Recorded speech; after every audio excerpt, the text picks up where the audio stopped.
bom dia a vocês que nos acompanham nesta manhã a partir de agora. Muito bem-vindo, muito bem-vinda a este webinar.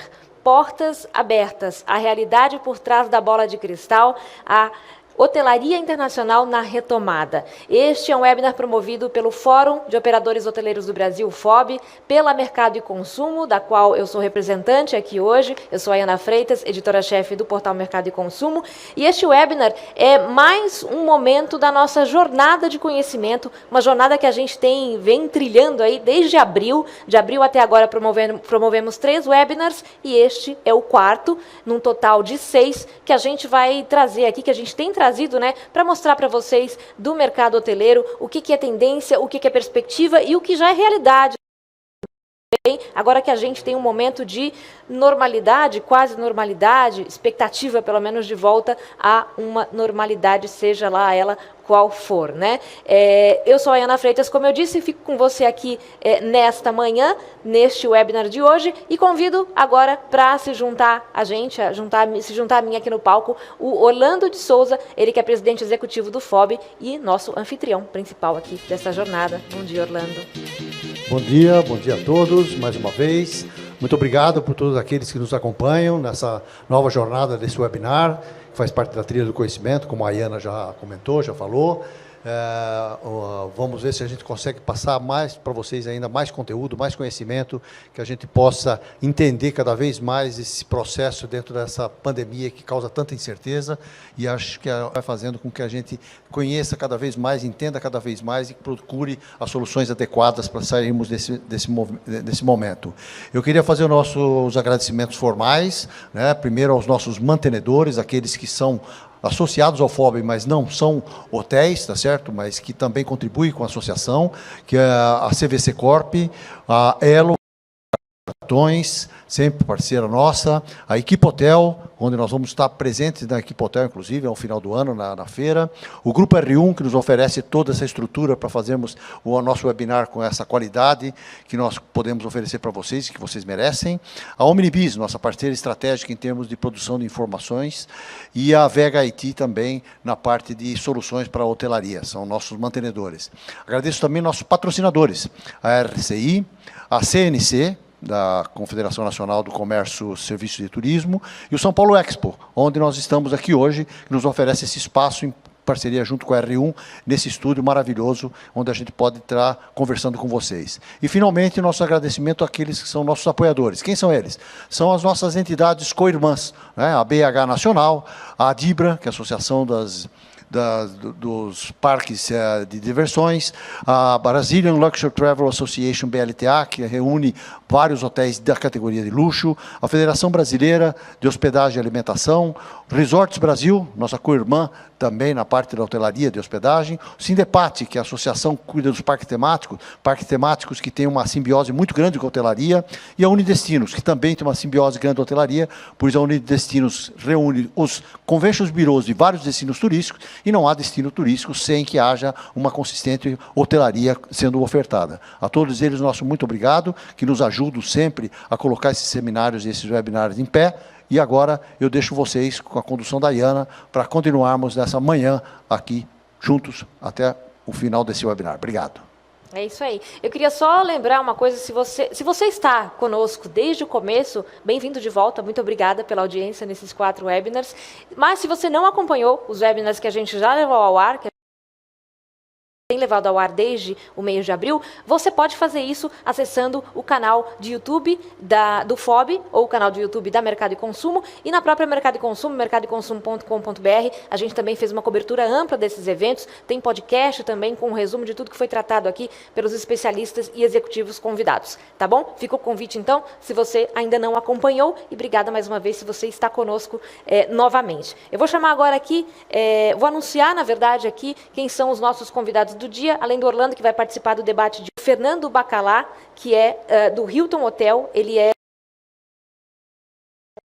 diretor de vendas do Hilton São Paulo, Morumbi, o Ronaldo Linares, Latin America Travel Manager da Accenture, e o Vinícius Luz, que é Head Latam Travel da Unilever. A nossa ideia aqui, como eu disse no começo, é falar sobre como está sendo a retomada da hotelaria no mercado internacional, quer dizer, onde já há mais abertura, onde as pessoas já estão fazendo mais viagens de negócio já foram retomadas num ritmo um pouco mais intenso, como é que isso está sendo lá e o que aqui para o Brasil.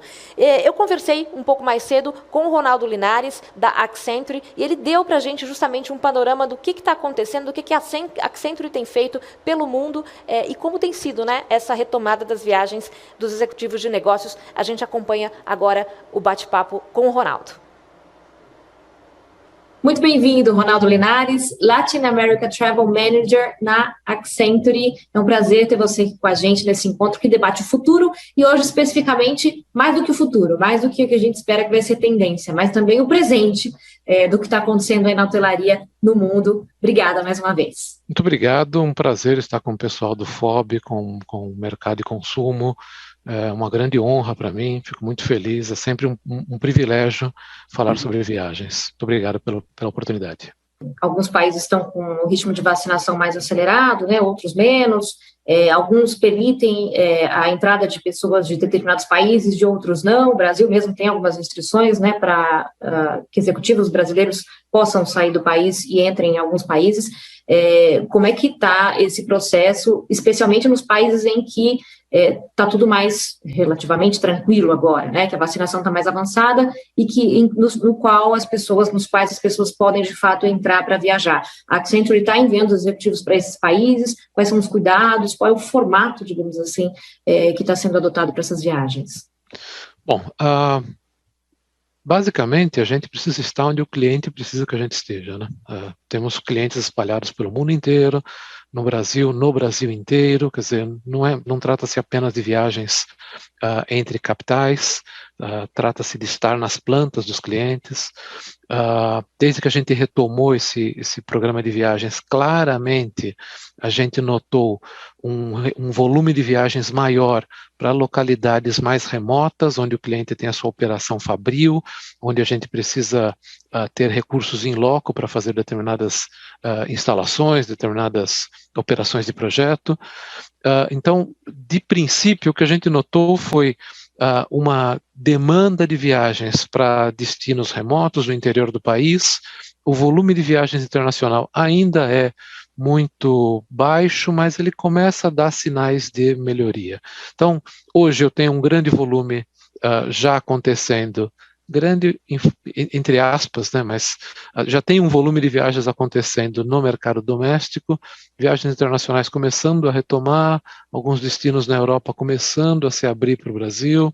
Suíça é um caso clássico, né, de mercado que já está se reabrindo para o mercado brasileiro, dependendo do requisito de vacinação.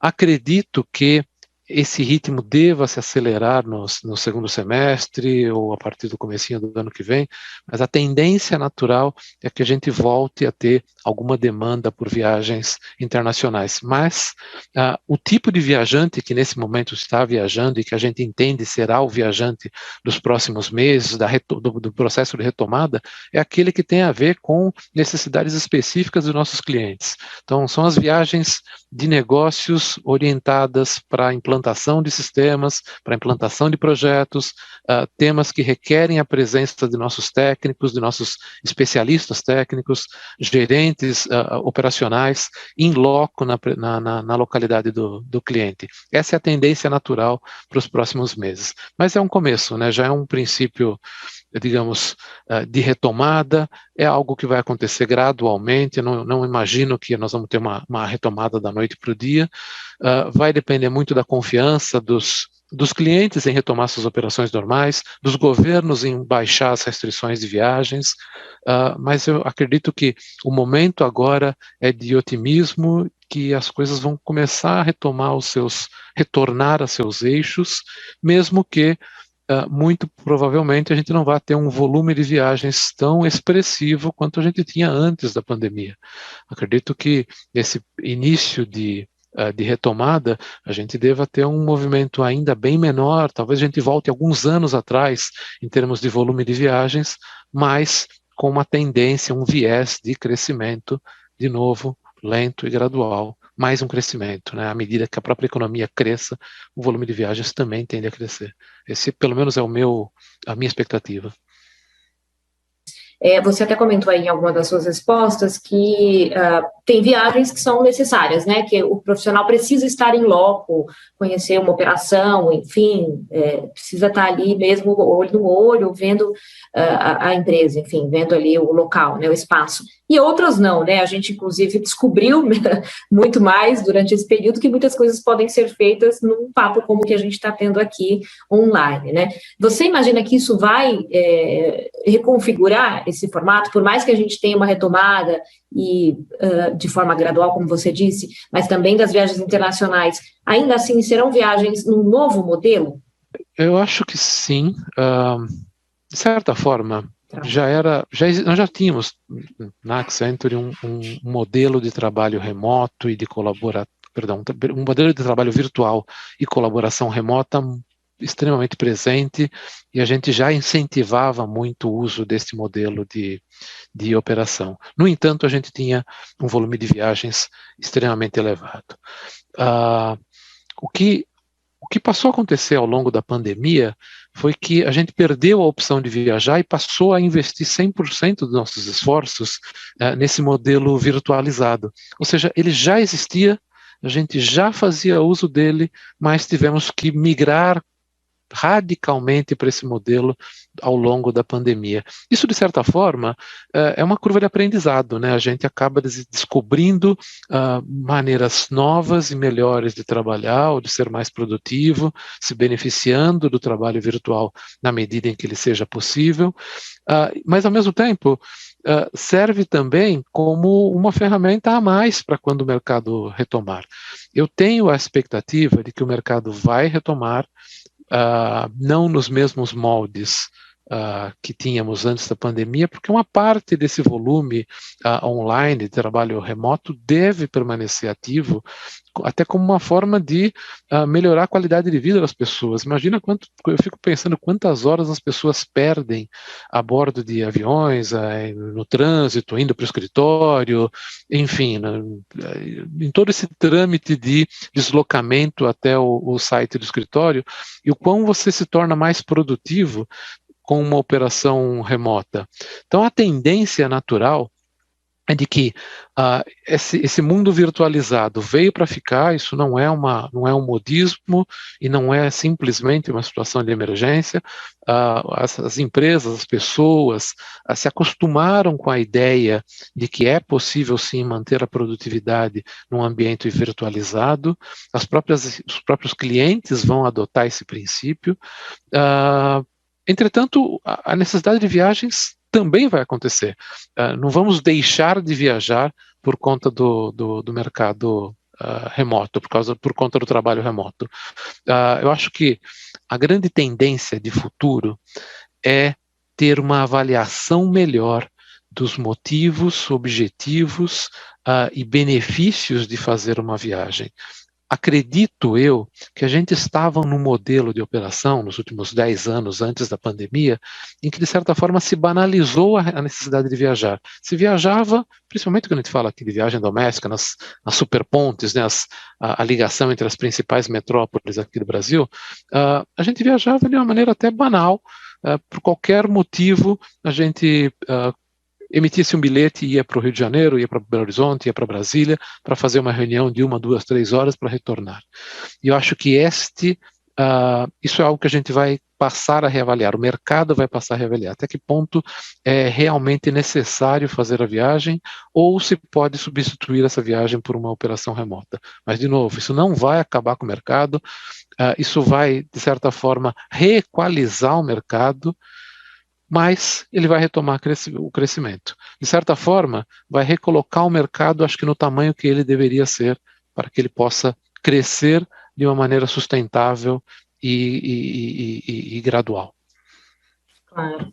E quando a gente fala de eventos, quando a gente está falando de hotel, né, hotelaria aqui, o nosso público hoteleiro, enfim, que trabalha no setor hoteleiro, a gente está também falando de muitos eventos, né? Os hotéis são locais para realização, para encontros, para networking, para reuniões, almoços e grandes eventos também. Nesse sentido, o que a gente tem hoje, até já em alguns lugares, já se chega a um hibridismo, né? Digamos assim, eventos que tem parte presencial, tem parte virtual. Nesse sentido, você acredita que isso fica ou não? Até porque tem eventos também em que as feiras, grandes feiras e tal, em que as pessoas têm que ir presencialmente, né? Como é que você imagina a configuração nesse caso? Olha, eu não sou exatamente um expert em eventos, mas a minha percepção é de que o modelo híbrido, o modelo de reunião virtual, os webinars, as conferências virtuais e os eventos híbridos vieram para ficar. Isso não é algo, como eu falei, não é um modismo e nem uma necessidade temporária. É algo que é um modelo novo que vai se somar a tudo aquilo que a gente já fez.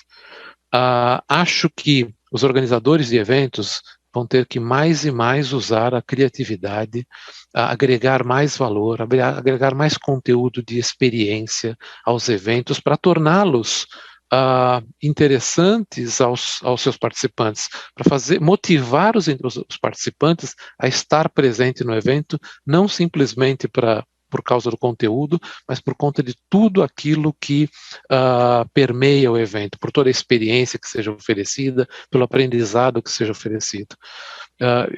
Eu faria aqui um pequeno exemplo.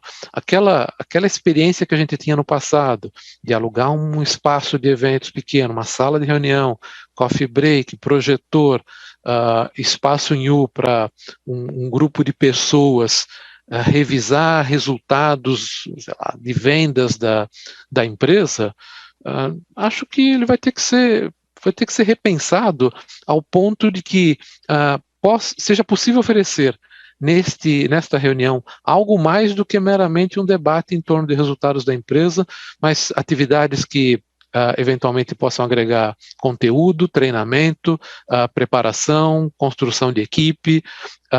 Eu acho que o grande mote vai ser investir mais em conteúdos, ser muito criativo, sair do lugar comum, para que o evento se torne interessante, atraia a atenção, motive as pessoas a sair de casa e ir presencialmente ao local. Então, o modelo híbrido vai continuar existindo, tende a ser cada vez menos híbrido, cada vez mais presente, mas a gente vai ter que continuar oferecendo a possibilidade àqueles que assim o queiram se manter remotos, que possam fazê-lo, e ao mesmo tempo a gente vai ter que oferecer meios de atrair essas pessoas para dentro da sala. Saia de casa e venha aqui para o evento, onde você vai ter uma experiência diferente, onde você vai ter algo a mais do que simplesmente o café, o projetor, né, e o espaço para o evento em si. Precisamos agregar mais valor aos eventos, e acho que esse é o momento em que isso será feito. Muito bem, Ronaldo Linares, obrigada mais uma vez aqui pela presença no nosso evento. Ronaldo Linares, que é Latin America Travel Manager na Accenture, obrigadíssima pelo seu depoimento. Muito obrigado, um prazer. Tá aí, esse foi o depoimento, então, do Ronaldo Linares. Já deu para dar uma ideia aí, né, do que ele imagina, do que já está acontecendo aí, pelo menos com os executivos da Accenture pelo mundo, onde as viagens de negócios já foram retomadas em maior intensidade. E a gente continua aqui esse debate. Quero chamar aqui para o palco o Fernando Bacalá, do Hilton, que é um dos nossos convidados de hoje. Bom dia, Fernando. Bom dia. Bom dia. E o Vinícius Luz, da Unilever, que está conosco também. Muito bom dia, Vinícius. Nos ouve bem? Bom dia, pessoal. Obrigado pelo convite. Obrigada aos dois aqui já pela presença. O Orlando continua com a gente aqui no palco. E a gente vai começar com uma fala do Fernando, que tem, inclusive, alguns dados para mostrar para a gente aqui sobre ocupação, né? Como tem se comportado aí a ocupação da hotelaria fora do Brasil. Fernando. Primeiro, agradecer o convite, muito obrigado. Inicialmente, eu ia trazer somente dados referente à rede Hilton, mas olhando o mercado como um todo, eu achei mais interessante em dividir o que era informações referentes ao mercado americano. Então, vou começar com alguns slides. Esse primeiro slide, só para vocês terem uma referência, mostra desde o início... O slide está na tela? Ok. Esse slide tem dois gráficos. O azul referente à ocupação norte-americana e o da direita a parte de vacinação. E é um movimento muito similar com o que ocorreu aqui.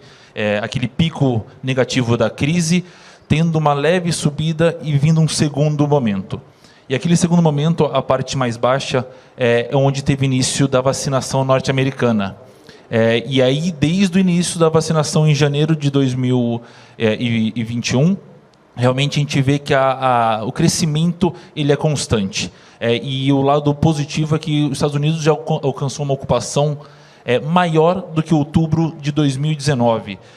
Os dados de vacinação, lógico, têm um pico e começa uma pequena queda, porém ela ainda é constante. E a tendência realmente é que quanto mais, né, um dado que todo mundo já sabe, mas quanto mais vacinados, a economia, a confiança do mercado é muito maior, aumentando a nossa ocupação de um modo geral. Esse segundo dado é um dado similar, mas mostra também realmente que hoje mais de 75% dos hotéis norte-americanos já alcançam um patamar de acima de 60% de ocupação nos seus hotéis, que é um percentual que dá um conforto financeiro, uma estrutura realmente mais cômoda para se trabalhar. E quando a gente olha o lado esquerdo, é proporcionalmente inverso.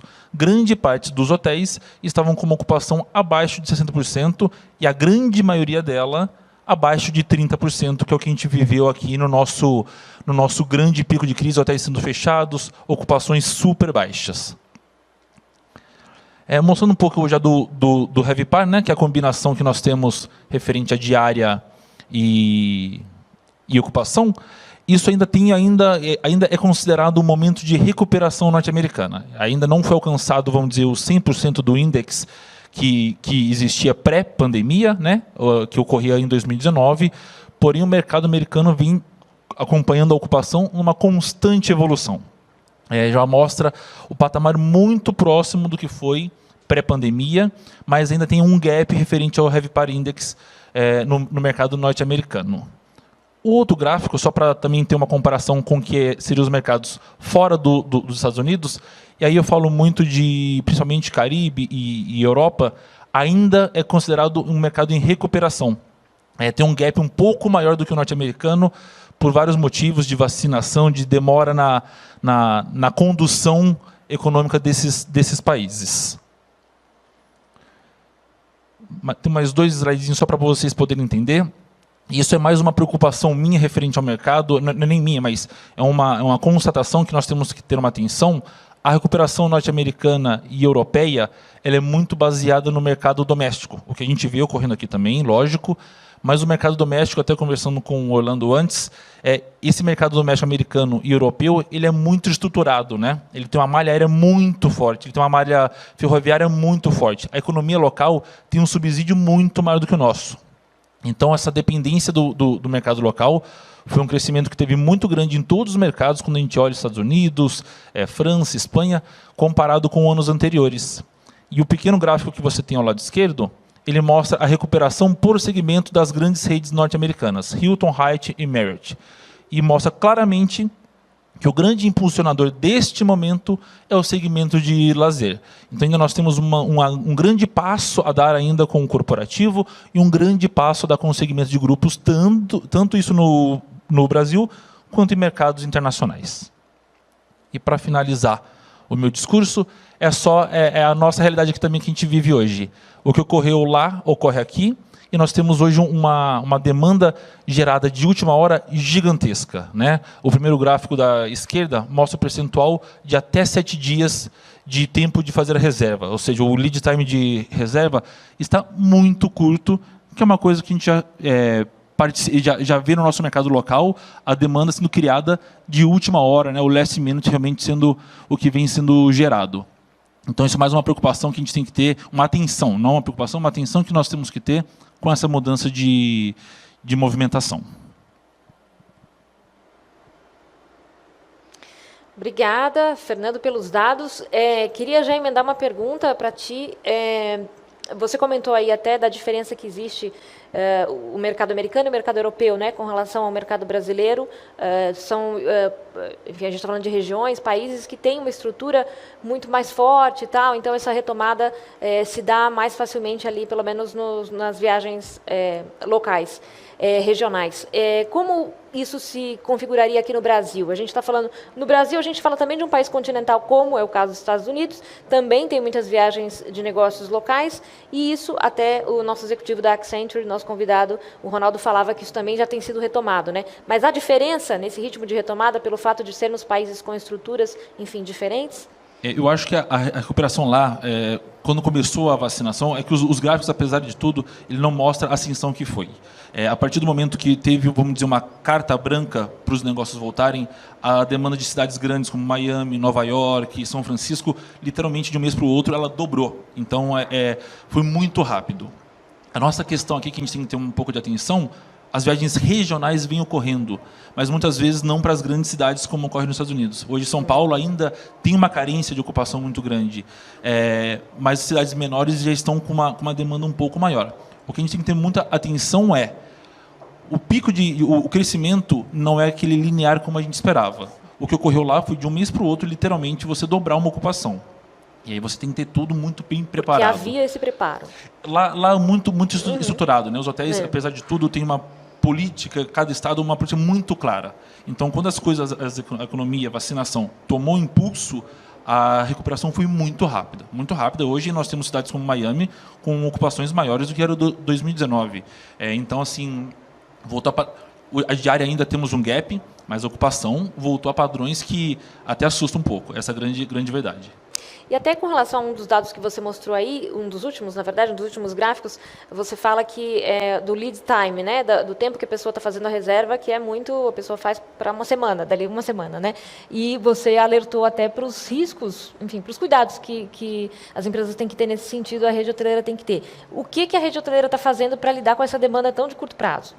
Eu acho que são dois pontos. A gente vem trabalhando literalmente o que chega para a gente. O grande ponto como a hora que vier a retomada ela vem muito rápida, os hotéis, as empresas têm que dar um passo na frente disso. Então, hoje, você já preparar um staff, você já preparar a tua operação para receber uma demanda maior, você não tem que esperar essa demanda chegar. Infelizmente, a gente hoje tem picos de ocupação no final de semana, que agora virou grande sonho de consumo de todo hoteleiro, da quinta-feira para sexta. Então, se você esperar setembro chegar, se você for esperar outubro chegar, talvez seja muito tarde para a tua operação funcionar. E a gente vem de experiência, a gente vem de serviço. Então, os hotéis americanos, pelo menos os com quem eu tive contato, se prepararam um mês antes, vamos dizer assim. A hora que veio o pico de ocupação, estrutura física de pessoas, de treinamento, estava pronto para receber. Então, o mercado brasileiro tem que antecipar essa demanda, porque se a gente seguir o que ocorreu nos Estados Unidos, teremos um agosto bom e um setembro muito bom mesmo. Tomara. Orlando, representando o FOB, o que você tem para nos dizer sobre esse preparo da rede hoteleira para essa demanda de curto prazo que está acontecendo? Pois é, a Ayana, Fernando. Primeiro que aqui a gente já está vivenciando um pouco aquilo que o Ronaldo falou para a gente, tá certo? Da experiência mista daquele digital que veio para ficar e que não vai substituir todo o físico, absolutamente não vai, as viagens vão voltar, vai ter uma série de outras coisas, mas também uma parte do digital que chegou também não vai sair, tá certo? Nunca vai ser mais como era antigamente, né? E aqui nós já estamos experimentando isso, né? O Ronaldo entrou digitalmente, o Vinícius está lá na tela, o Fernando está aqui, eu e você, a Ayana, então isso daqui já é um pouco o sinal do que vem pela frente, né? Isso, por que eu estou dizendo isso? Porque isso daí tem um impacto também na demanda, né? Ou seja, a demanda provavelmente não será a mesma que fora anteriormente. Como o Ronaldo falou, a gente estava no piloto automático, né? Por tudo ou por nada, você mandava emitir um bilhete para ir para Belo Horizonte ou para ir para o Rio de Janeiro, tá certo? Hoje, se for para participar de uma reunião, de uma mesa em U, com meia dúzia de pessoas, você vai fazer isso no digital, tá certo? Então, isso daí vai acontecer. Então, essa é uma primeira preocupação que tem que se ter, porque muitos hotéis, especialmente em São Paulo, como o Fernando estava falando, eles tinham esse eixo muito importante, tá certo? As pequenas salas de reuniões de 50, 70, 80 metros quadrados, que eram exatamente essas reuniões de mesa em U para mostrar resultado de vendas, tá certo? Tinha dia que você tinha simultaneamente 7, 8, 10 eventos nesse perfil, de 10, 15 pessoas. Exatamente. E com hospedagem. Exatamente. Então, isso é uma coisa que os hotéis, respondendo a pergunta da Iana, isso é uma coisa que os hotéis têm que se preocupar, tá certo? Principalmente em centros onde o fluxo do turismo de negócios baseados principalmente em reuniões, congressos, convenções, é muito forte, que não é só São Paulo e grandes centros urbanos do Brasil, Curitiba, Porto Alegre, Campinas, tem vários deles, tá certo? Então isso é uma coisa que tem que se ocupar bastante. A segunda coisa que me chama a atenção que o Fernando falou, é a questão do booking lead, né? Que nós no FOB chamamos de booking window, né? Ou seja, o prazo com que você começa a tentar fazer reservas. Lá atrás, antes, em 2019 e tal, você tinha 15 dias, 20 dias, um mês, 2 meses, você já tinha um booking lead bastante interessante, tá certo? Agora é uma semana, né? E a retomada em ascensão rápida, como foi nos Estados Unidos, ou talvez, e como foi também na China, números da China mostram a mesma coisa, certo? E na Europa vai acontecer a mesma coisa. Se ainda não arremeteu como aconteceu nos Estados Unidos, de fato, por uma lentidão maior no processo de vacinação na Europa, né? Muito maior que nos Estados Unidos, mas vai acontecer. Na hora que retomar que a vacinação lá pegar uma velocidade maior e maior parte da população estiver vacinada, também a demanda vai arremeter. Essa é uma preocupação que aqui no Brasil nós temos que ter, porque os modelos instalados de hotelaria, seja nos Estados Unidos, seja na Europa, não vou nem falar da China, que eu não conheço tanto assim, mas desses dois, é um modelo diferente do que nós temos do modelo instalado na maior parte da oferta hoteleira brasileira, tá certo? Eles lá têm, nos Estados Unidos você tem provavelmente 80% da oferta em redes, tá certo? E a pequena parte da hotelaria independente. O modelo de rede lá não é o modelo de condotéis, é o modelo de propriedades, de ativos, sejam eles da própria operadora ou não seja da operadora, mas é um ativo, tá certo?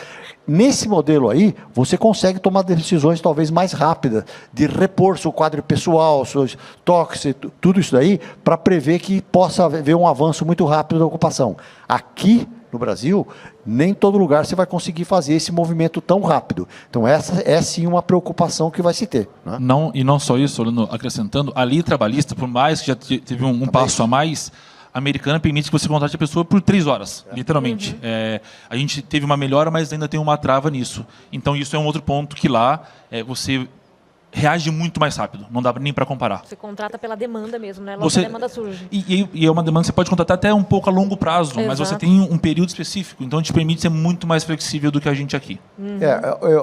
É muito interessante isso, porque esse nosso webinar, quando a gente combinou, a Iana e o pessoal da curadoria, a gente falou assim, olha, vamos tentar trazer para esse debate algumas coisas concretas, aquilo que a gente já de fato conhece. Por isso que a gente chamou até de que vamos quebrar a bola de cristal, jogar ela no lixo e vamos falar em cima de dados, de coisas efetivas, tá certo? Porque é uma era de incertezas, né? E todo mundo, talvez aconteça isso, talvez aconteça aquilo outro, talvez aconteça aquilo outro. A gente falou, vamos tentar falar, não do que talvez aconteça, mas o que está acontecendo, o que vai acontecer, tá certo? Onde a gente tem um pouco mais de certeza. E eu acho que isso daí são coisas muito claras, tá certo? A retomada dos Estados Unidos amarrada na vacinação, que vai acontecer a mesma coisa na Europa, a questão do booking lead, que começa a diminuir nesse primeiro momento, você tem que estar preparado para isso, como é que o modelo de hotelaria pode reagir numa retomada muito rápida, tá certo? Se você tem condições de reagir nisso, acho que essas são informações importantes para se pensar a hotelaria aqui no Brasil. E só para acrescentar, desculpa te interromper, Orlando, o fato de ser de uma rede americana, a gente viu esse movimento lá, o hotel localmente já se prepara para uma ocupação maior. Então, a gente não está esperando chegar setembro, agosto para contratar as pessoas. Você dá um passo, por mais que não seja todo o staff, você aumenta o seu staff, prepara o seu staff para assim que vier a demanda, você estar um passo à frente. Então, essa movimentação da operação é para você atender bem a demanda e conseguir capitalizar um pouco mais. Essa é a dificuldade que eu imagino que as redes hoteleiras, as empresas, enfim, da hotelaria que são de menor porte têm, né? Essa dificuldade de você ter o staff pronto para uma demanda que você está apostando que vai surgir dali a pouco tempo, né? Exatamente, porque você não está tendo resultados nesse momento. Exato. Né? Se você tem um hotel da formatação condominial, né, quando você tem vários investidores e tal, não é tão simples você fazer essa recontratação, colocar tudo em operação, porque vai acontecer uma demanda na hora que nós tivermos 70% de tudo vacinado, tá certo? É um dificultador aqui no Brasil, para além do que o Fernando colocou muito bem, tá certo? Que é a questão da legislação trabalhista, que aqui é uma amarra monumental, tá certo? Para você fazer um movimento rápido. Apesar de todas as mudanças que a gente teve aí durante a pandemia, né? Vou chamar o nosso convidado híbrido aqui no nosso evento, ele que está virtual, a gente está presencial, e como disse o Orlando, é um representante desse movimento de hibridismo nos eventos, o Vinícius Luz da Unilever, para nos trazer justamente um pouco do cenário de como a Unilever tem, primeiro como é que foi, né, o impacto, que decisões a Unilever tomou ao longo desse período, ao longo desses meses, e que decisões está tomando agora, se já está mandando de volta os executivos para viajar, se são viagens mais regionais, se são viagens já internacionais também. Contigo, Vinícius. Bom dia, obrigado pelo Mercado do Consumo, FOB, pelo convite. É importante estar aqui para dividir as ideias, debater, compartilhar. Acho que o futuro das viagens corporativas, né? Obrigado novamente. E queria só fazer um adendo ao tópico que a gente estava conversando agora há pouco, né? Eu acho que tem essa preocupação que o Fernando falou, essa parte da lei trabalhista, né? O que o Orlando também comentou sobre a questão da antecipação dessas reservas, tudo, e pelo lado do viajante corporativo, a preocupação se aqueles hotéis têm protocolos claros de sanitização. Né? Então, isso é um ponto importante, né? Essa comunicação para com o mercado de quais têm sido os protocolos de sanitização que os hotéis têm tomado, né? E isso vai trazer um pouco mais de segurança para os viajantes quando eles começam a ir a determinados locais e escolher determinados hotéis justamente por conta disso, né? Esse era o ponto que eu queria só adicionar anteriormente à sua pergunta, Reina.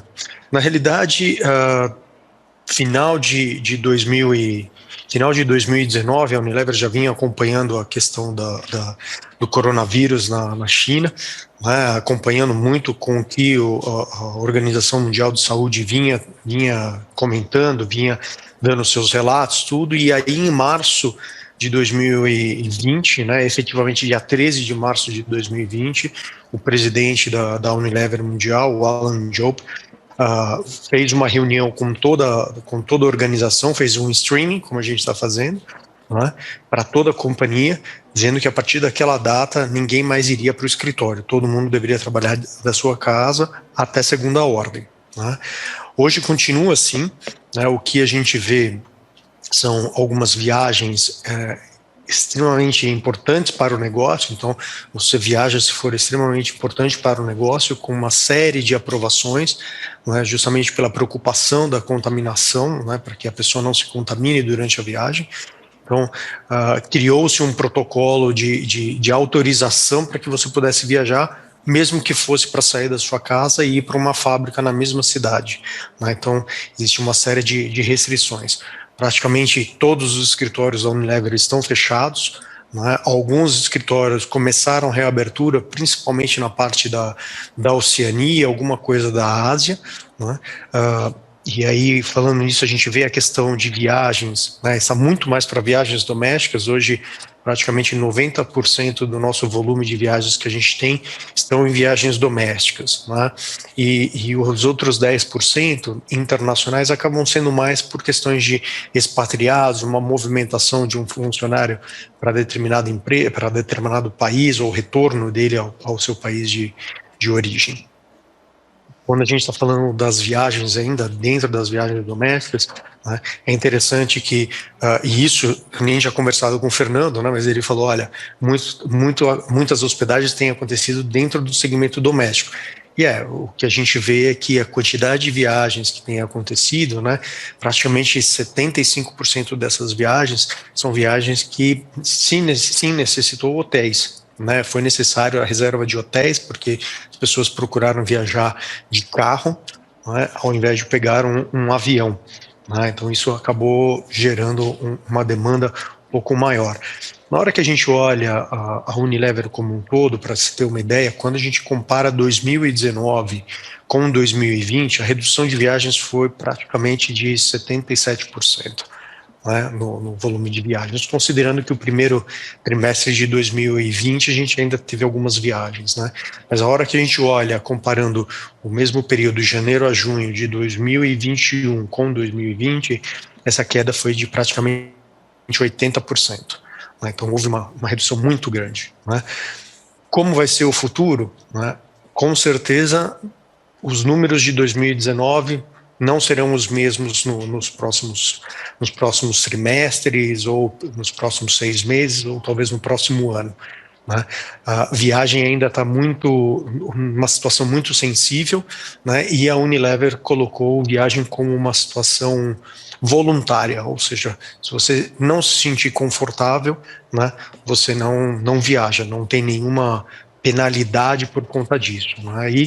E justamente bem colocado pelo Orlando, né, essa questão vamos criar a nova formatação aqui, o hibridismo, né, ou seja, esse tipo de reunião que a gente está tendo, reuniões com fornecedores, né, começam a ser muito mais via online, né, do que efetivamente pegar um voo para Belo Horizonte, fazer uma reunião e voltar. Vinícius, e neste momento agora, como é que a Unilever está tomando essas decisões? Já que algumas das viagens foram retomadas, né? Quais são os critérios que a Unilever leva em conta na hora de decidir se vai dar ao seu, enfim, ao executivo, ao funcionário, a opção, como você disse, para ele de viajar ou não? A Unilever tem seguido à risca os protocolos da Organização Mundial de Saúde, né, junto com nossa equipe de saúde global e o time de risk, de segurança. Né? Então, a gente tem avaliado país por país, cada país tem o seu time de segurança, o seu time de saúde, que é feita uma avaliação da situação daquele país, né? E aí nós criamos um ranking de 1 a 5. Né? 5 é o nível mais restrito, vamos pensar assim, onde tudo está fechado, né? E 1 seria o nível de 2019, onde estaria todo mundo viajando normalmente, sem nenhum problema. Então, cada trimestre é feita uma reavaliação de cada país e o status desse país, para que sim se possa ser autorizado ou não a viagem, e também o motivo do porquê ele necessita fazer essa viagem. Né? Nos casos mais extremos, vamos pensar nas viagens internacionais, para você ter uma ideia, são necessários 5 aprovações do chefe direto desse viajante, do presidente da Unilever do país de onde ele está situado, do presidente da Unilever do país que ele vai visitar e da vice-presidência mundial da Unilever. Né? Então você tem um processo muito grande, né, e bem complexo. Então efetivamente a viagem precisa ser importante para o business da Unilever, para que sim eles possam autorizar você a entrar num avião, ficar num hotel, por mais que tenha esses protocolos de segurança e de saúde, né, para que você entre nesse avião, justamente pensando em evitar que essa pessoa se contamine, né, e volte para casa e acabe contaminando os familiares também. Claro. E a hotelaria, a gente está falando de um setor, né, que já tinha protocolos muito rígidos de segurança, de higiene, né, enfim, deixar isso mais claro é muito importante, claro, mas já era um setor que se destacava por isso. Que medidas, Fernando, o Hilton tomou, enfim, pelo mundo, que você considera que foram assertivas, que deram certo para atrair ou para deixar esse viajante nesse novo momento mais confortável, digamos assim? Como você falou, a empresa hoteleira, de modo geral, tem um padrão de limpeza que ninguém conhecia. Essa é a grande verdade. Desde o ar-condicionado, com produtos que ionizava, a gente já tinha tudo isso instalado, a gente só não fazia publicidade. Isso é o ponto para começar a conversa. O segundo ponto, uma empresa como a Hilton, ela se associa a uma marca, ela dá um padrão, que é onde ela identifica dentro do quarto os 10 maiores pontos de contato, e aí ela reforça um processo de limpeza, construindo um processo dentro do quarto e dos ambientes públicos de reforço de limpeza. E, lógico, você acaba dando uma chancela, criando um padrão de limpeza na rede como uma forma global. Mas, se você for olhar a hotelaria de modo geral, os padrões de limpeza já eram super rigorosos. E o que a gente vê ocorrendo, só para complementar, a movimentação que nós tivemos no 11 de setembro, que foi aquela movimentação da segurança para todos os hotéis, que era padrão você ter um nível de segurança altíssimo, a gente está tendo agora com a limpeza. A mesma pessoa de risk da Unilever, que antes olhava se eu tinha proteção antibomba, agora olha como que eu faço produtos de higienização dentro do hotel. A grande questão você tem que ter muito claro como você conduz a limpeza. E isso tem que ser uma coisa top-down. Como tudo em qualquer empresa, tem que ser cultural. Não dá para deixar para cada hotel, para cada pessoa ter uma linha. A Hilton é muito clara, vem de cima para baixo, todos os hotéis têm que seguir esse padrão. E a gente segue e você dá uma tranquilidade para o seu viajante, para o seu comprador, 1000 vezes maior. Sim. E é importante deixar isso claro, né? Fazer o marketing, como diz o Fernando. O Fernando tocou num ponto muito interessante, que aliás, isso não é da minha cabeça, eu ouvi outro dia de alguém falando num outro webinar que eu participei, dos dezenas e centenas que a gente participa, tem uma pessoa que colocou isso muito interessante, que é o seguinte, de fato, já havia os processos, tá certo? De limpeza, higienização, de segurança, de uma série de coisas. Eu também sou hoteleiro há muito tempo, já trabalhei em várias empresas hoteleiras, e isso daí é uma preocupação muito grande, tá certo? Principalmente para a hotelaria profissional, é muito grande. Pode acontecer de ter um desvio para cá, para lá, mas isso pode acontecer desvio em qualquer atividade no mundo, tá certo? Mas a hotelaria séria, profissional e tal, já tinha essa preocupação em carteira, né? Isso daí já era contratado, não tinha muito o que discutir, né?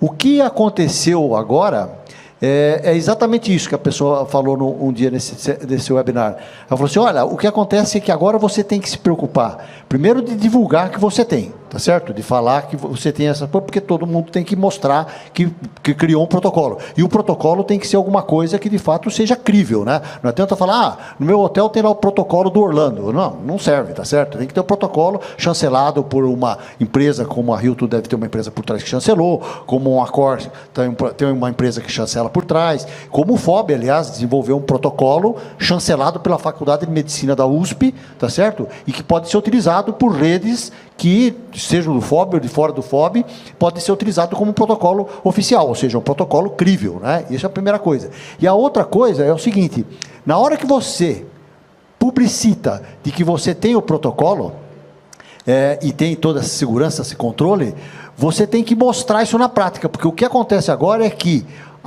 a Iana vai se hospedar no hotel, e antes, se tivesse lá em cima do criado mudo do quarto, uma mancha de um copo que ficou lá, e que a camareira não limpou direito e ficou aquela mancha, ela ia dar aquilo lá como para lá, tá certo? Manchou, a camareira esqueceu de passar o pano aqui nessa mancha, tá certo? Se ela entrar hoje no quarto e ver a mancha do copo, ela fala, opa, esses caras não estão limpando direito esse quarto. Já virou uma grande preocupação, tá certo? Então, eu acho que isso é que trouxe a questão da pandemia, tá certo? Não é só ter o protocolo, mas você, de fato, conseguir comprovar, entre aspas, que você cumpre aquele protocolo que você falou que tem. Isso que é o mais importante. E só acrescentando, a Hilton, no Brasil nós temos poucos hotéis, infelizmente, ainda, mas nos Estados Unidos, o mesmo viajante, ele viaja o país todo. Sim. Então, ele sabia que no Hilton...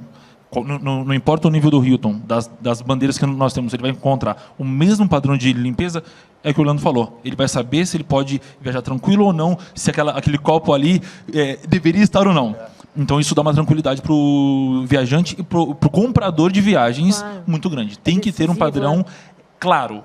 Tem que ser a Bíblia do hotel, tem que estar muito clara para todo mundo. Claro, imagino que isso é o fator de decisão, né? Para quem está comprando viagem, enfim. Eu acho que para o Vinícius...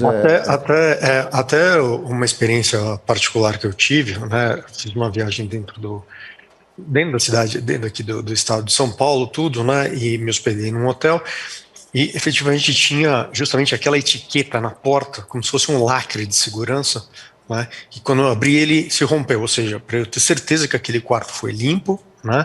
No check-in havia todas as instruções sobre, olha, não é feito esse tipo de limpeza, é feito desse jeito, em que momento vai entrar, o que é feito. Eu acho que isso que é importante e traz segurança para o viajante. Todos hoje são especialistas, né? Nessa questão de limpeza, todo mundo vai ficar de olho mesmo nos mínimos detalhes. Eu queria fazer uma pergunta para todos aqui, na verdade. A gente falou dessa questão de hibridismo de eventos. O Ronaldo da Accenture trouxe muito essa ideia, quem promove eventos vai ter que se reinventar, vai ter que inventar experiências aí para fazer com que a pessoa saia de casa de fato para ir naquele evento, né? Qual é a análise que vocês têm, a opinião que vocês têm sobre essa questão dos eventos em si? E se há algum tipo de, aí tanto para evento quanto para viagem mesmo, de negócio, de networking, se há algum tipo de viagem que vai ser abolida de vez, digamos assim, das empresas? Podemos começar com o próprio Vinícius. Bom, eu acho que viagem não vai acabar, né? Ela vai diminuir, justamente nessa situação onde as pessoas não se sentem confortáveis, né? Então, sim, vai haver uma diminuição na questão das viagens, sim, e justamente por a gente ver que muitas empresas seguiram muito bem o seu crescimento, né? Eu falo, por exemplo, a Unilever teve crescimentos de 5% no último semestre, aí, né, com praticamente todo mundo trabalhando de casa. Né? Outras empresas também reportaram lucros enormes, né, com as pessoas trabalhando de casa. Então, a gente vai ver um pouco dessa redução, sim, por conta disso. As pessoas vão ver que elas conseguem entregar, né, a liderança vai ver que as pessoas conseguem entregar o serviço trabalhando desde casa. Né? Sobre a questão do evento, eu acho que nós vamos ter essa parte híbrida muito mais acentuada, porque a gente vê o seguinte aspecto. Vamos olhar no começo da pandemia, né? O quanto nós tínhamos de lives, né? De todas as coisas, que era músico, sertanejo, era técnico, era tudo, né? O quanto abrangia, quanto você conseguia atingir de população, né, em uma live. Né? Então, o que a gente vê, pensando na parte corporativa, o que a gente consegue ver é aquela reunião de vendas, né, ou uma reunião de final de ano, onde você tinha um público muito menor, porque você não conseguia trazer a empresa toda para dentro de um espaço de eventos, né, agora ela se torna possível. Né? Ela se torna possível, você consegue trazer um bloco de pessoas menor, faz uma reunião mais restrita, mais estratégica, específica, e depois você traz toda a companhia para dentro de uma tela de um computador. Né? Se a gente pensar em questão de custo, também é a mesma coisa. Né? Você tem uma redução desse custo, né, por conta da diminuição do número de pessoas que vão participar presencialmente nesse espaço. Né? Hoje ainda não digo que o espaço vai diminuir, porque por questão de segurança o que vai acontecer é o espaço vai aumentar e a quantidade de pessoas vão diminuir. Né? Então, se antes você tinha uma sala que comportava 400 pessoas, né? Agora você precisa ter uma sala que talvez comporte 800 a 1.000 pessoas para o mesmo público de 400 pessoas por conta desse espaçamento. Né? Mas você vai ter uma diminuição desse gasto. Então você tem a visão do time de finanças falando, olha, o quanto a gente economizou por fazer nessa formatação, mas ao mesmo tempo você tem esse trabalho de trazer as pessoas próximas do seu business, né, do seu negócio, né, e criar esse engajamento deles. Como? Através justamente disso. Você vai fazer através dessas lives, desses streamings, ações específicas, onde você vai acabar mandando algum produto para casa do funcionário, para que ele possa se sentir parte desse evento também. Né? Eu acho que essa vai ser a nova formatação. Né? As empresas que já começaram a sair na frente, a gente vê aqui a R1, né? Os hotéis que começaram a criar esses espaços para fazer essas lives, esses streamings, né? Já estão um pouquinho adiante do que os outros que vão começar a pensar em ter esse espaço. Eu vou complementar. Bom ouvir do Vinícius que viagem não vai acabar. A gente realmente, como uma indústria hoteleira, a gente tem certeza que não vai acabar. Claro. Vai ter alguns ajustes, mas acabar de forma alguma. Referente a eventos, o que eu queria só pontuar, a indústria de eventos já é uma indústria muito criativa e vem se renovando há anos e anos, senão nós não estaremos aqui ainda. Né? Começa por aí. Quando a gente começou, lá atrás, todo mundo fez as lives, como o Vinícius falou, para 5.000 pessoas e todo mundo amou. No ano seguinte, continuou a pandemia, a mesma empresa fez essa live para 1.000 pessoas, só que o engajamento já era para 10% só. Se ela faz essa live agora de novo, provavelmente que só tem os diretores tão engajados nessa live. Então, nós temos que ter o híbrido. E o híbrido foi a mesma coisa. Antes o híbrido era com 2, 3 pessoas, agora o híbrido vai ser o meio termo.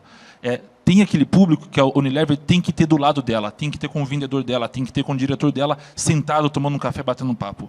Ela vai continuar esse cara presencial e vai alcançar mais 1.000 pessoas online. Então, eu acho que a gente vem passando por adaptações, os eventos vão só se ajustando, mas eu ainda sou um pouco, talvez, old school, e eu acho que o tete-a-tete, o olho no olho, não tem preço. Isso é uma coisa que, comercialmente falando, muda a nossa chave. E a gente vê as pessoas querendo estar presentes, juntas. Então, eu acho que a gente vai passar ainda por algumas etapas. Eu acho que nós estamos em mais uma etapa do que a gente está vivenciando.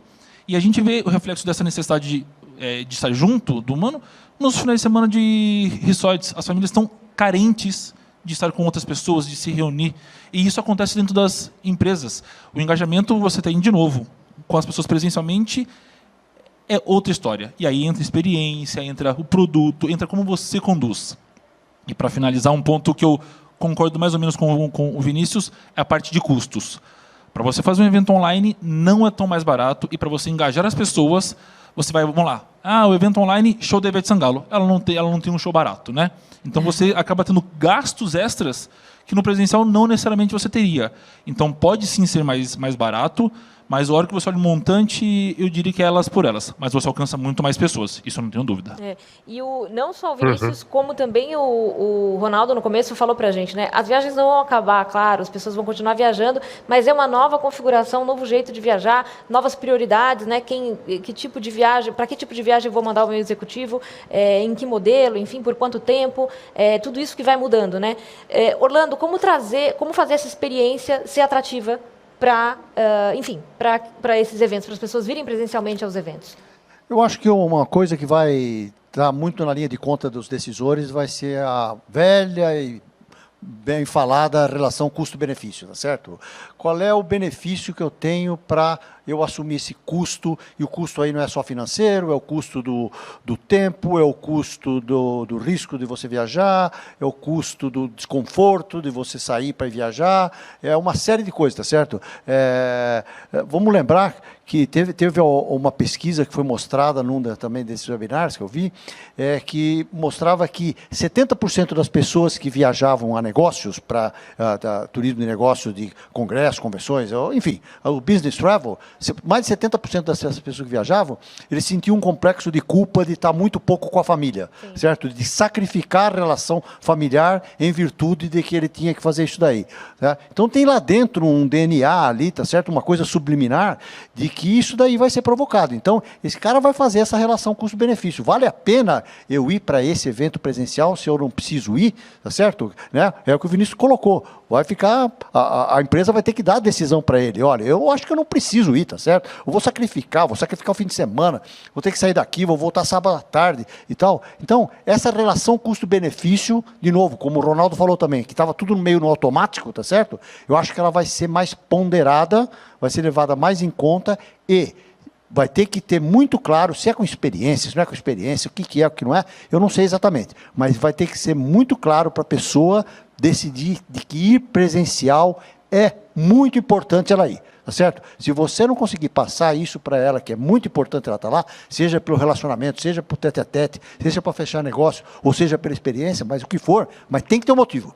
Porque o que não dá é o seguinte, não, emite um bilhete aí que eu vou para lá, depois eu vejo o que eu faço, tá certo? Né? Que nem acontece muito com reuniões em Brasília, tá certo? Brasília é assim, o Ministério liga e fala assim, olha, a gente precisa fazer uma reunião com vocês aí do FOB, hoje é quarta-feira, né? A gente precisa fazer uma reunião com vocês amanhã cedo, tá certo? Tá, quer dizer, eu vou ter que sair daqui hoje, tá certo? Para me hospedar lá, pagar a hospedagem, para ter uma reunião amanhã cedo e voltar logo depois da reunião. Quer dizer, vai ter que fazer conta. Não sei se alguém vai me convencer a fazer essa viagem. Vai ter que ter um motivo muito importante, tá certo? Talvez se o presidente da República chamar, eu vou ter que aceitar, mas se não, isso acho que vai ser muito cada vez mais levado em consideração. O motivo eu acho que é fundamental. Você criar... seu evento é para cliente ou para o próprio funcionário, tem que ter um motivo, tem que ter um porquê você está indo lá. E aí, onde vai entrar, se for um evento para cliente, as experiências, o que você vai demonstrar. E se for para funcionário, como o Orlando falou, qual que é a razão que você vai estar aqui? É para gerar negócio. Hoje acabou essa viagem do oba-oba, né? Não que antes tinha, mas era muito mais fácil esse tipo de aprovação. Hoje não. No automático, Hoje não. Hoje você tem que questionar o porquê está indo viajar. Gente, obrigada pela presença aqui. A gente já está com o nosso tempo estourado, mas eu queria agradecer. Foi um papo muito rico. A gente foi aqui conversando e nem viu o tempo passar. Fernando Bacalado, Hilton e Vinícius Luz da Unilever, obrigada pela presença mais uma vez. Obrigado, pessoal. Muito obrigado. É muito bom ter gente aqui falando da prática, né, do que está acontecendo, não só falando de teorias. As teorias são importantes também, as perspectivas são importantes, mas a gente saber o que está acontecendo na prática também é muito importante, que foi também o depoimento que o Ronaldo nos deu mais cedo. Antes de finalizar, quero chamar aqui ao palco, para se juntar a mim e ao Orlando, o Rafael Cesseri, falei certinho, CEO do Grupo R1. Tudo bem? Bom dia, Rafael. E aí, Orlando, tudo bom? Rafael, nosso parceiro. Bom, primeiro é uma satisfação imensa estar em mais um evento com vocês. E hoje diferente, porque hoje a gente está aqui nos estúdios da GL Live, que nós montamos recentemente, e isso para nós é uma grande conquista. A gente atingindo outros mercados, já se preparando para essa retomada. E estava ali ouvindo um pouco do que vocês estavam falando, muito bom, bom conteúdo. Tem muita provocação aí para frente, né? A gente ainda está em pandemia, acredito que muita coisa vai acontecer. E a gente está cada vez mais se preparando para isso. O Grupo R1, dentro da própria tecnologia, tanto evento online, evento híbrido, após aí 1 ano e meio, a gente está muito preparado e estou muito feliz em recebê-los aqui nesse espaço. Obrigada. Novinho. E espero que vocês contem com a gente sempre. A R1 é uma prova, né, Orlando, do que tem sido feito aí de diferente para atrair, para cada evento que a gente está fazendo aqui, como eu disse, hoje é o 4º, cada um num formato diferente, num palco diferente, num estúdio diferente. Realmente é um exemplo de empresa que já se adiantou aí. E se vocês me permitem, a provocação, eu acho que para a hotelaria como um todo e para o mercado em geral, o que a gente tem notado é o seguinte: é uma demora muito grande das pessoas em se adaptar para o que vir. Então, eu acho que o grande segredo é errar rápido, consertar rápido, não ter medo de inovar, ser provocativo, porque eu acho que o que não pode é secar. Agora, se tiver alguma coisinha para fazer, vamos fazer. Eu acho que esse foi o espírito nosso. A gente também vivia 100% do presencial e a gente fez uma readaptação gigantesca dentro da empresa. É a mesma quantidade de eventos? Óbvio que não. A gente teve que adequar custo. Infelizmente, nós tivemos que desligar pessoas, mas a empresa tem que ficar viva, né, para capitanear esse modelo e mostrar para as pessoas o próximo movimento, porque eu aprendi uma coisa nessa pandemia que é o seguinte: construa e o cliente vem. Então, acho que isso... Então, para a hotelaria, testar novos modelos, não ficar esperando a demanda vir, né? Eu acho que tinham muito... O mercado comprava, né? Então, acho que esse momento é o melhor momento para testar. Eu sei que é difícil porque investimentos... Mas eu não tenho dúvida que o momento é muito bom para você tirar da gaveta um monte de projeto e testar modelos de negócios aí. Obrigada, Rafael, mais uma vez. Um grande abraço a todos e bom Obrigada evento. por nos ceder o espaço aqui para a gente fazer o evento hoje, e passo a palavra para o Orlando para as declarações aí finais. Eu reforço a palavra do Rafael. Eu acho que nesse momento de incerteza, a pior coisa que você pode fazer é ficar em pânico e parado e não sair do lugar. Eu acho que é a hora que você tem que se movimentar para tentar encontrar os caminhos. Esse é um caminho, tá certo? Aqui do Grupo GL, que administra aqui o São Paulo Expo, o grande centro de eventos, que está parado por conta de não haver eventos, mas que está se modernizando para aquilo que virá e para frente. Muitos hotéis também estão fazendo isso. O próprio Hilton, o Fernando, já tem estúdios, Novotel, tem vários hotéis que já andaram na frente e que já estão se preparando para o pós-pandemia, né? E eu gostaria de, mais uma vez, agradecer a todos vocês. Espero que tenham gostado. Nesse webinar, a gente optou por fazer essa maneira menos estruturada, menos amarrada, mais de debates e tal, mas, de novo, com aquela pegada de que, em vez de bola de cristal, trazer aqui quem tinha informações concretas para dar sobre essa pandemia, o pós-pandemia, o que já está acontecendo por aí, o que a gente pode aprender com eles, tá certo? Obrigado a todos vocês que participaram conosco aqui. Devolvo para a Ana. Obrigada, Orlando. Obrigada mais uma vez a vocês. E o próximo já tem data marcada. 25 de agosto, a gente volta num novo estúdio, num novo momento, para falar também de retomada na hotelaria. Obrigada mais uma vez. Bom dia.